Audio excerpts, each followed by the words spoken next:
Hi అండి, welcome to Shri Bhavani sari house. ఈరోజు వీడియోలో మీకు రా మ్యాంగో పట్టు మీద latest designs with cut work style saris నేను చూపిస్తున్నాను. శారీ అంతా మనకు 4 ఇంచెస్ బార్డర్ ఉంటుంది. దాని మీద మనకు కట్ వర్క్ చేయించాం అనమాట. శారీ అంతా మనం కట్ వర్క్తో చికెన్ కర్రీ బార్డర్స్ ఉంటుంది. బాడీ అంతా మనకు డిజిటల్ ప్రింట్ అనమాట. ఫుల్ డిజిటల్ ప్రింట్ ఉంటుంది. పైన 4 ఇంచెస్ బార్డర్ పైన భాగం ఉంటుంది. దీని పళ్ళు వచ్చి ఇలా షార్ట్ పళ్ళు ఉంటుంది.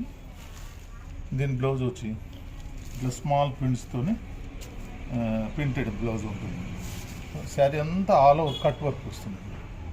రా మ్యాంగో పట్టులో నెక్స్ట్ కలర్ కాంబినేషన్ వచ్చి మనకు క్రీమ్ మీద సేమ్ కట్ వర్క్ ఉంటుంది. Chicken curry border digital print అనమాట. ఇందులో నెక్స్ట్ కలర్ కాంబినేషన్ వచ్చి మనకి ఇలా వస్తుంది. Same cut work antique zari border ఉంటుంది.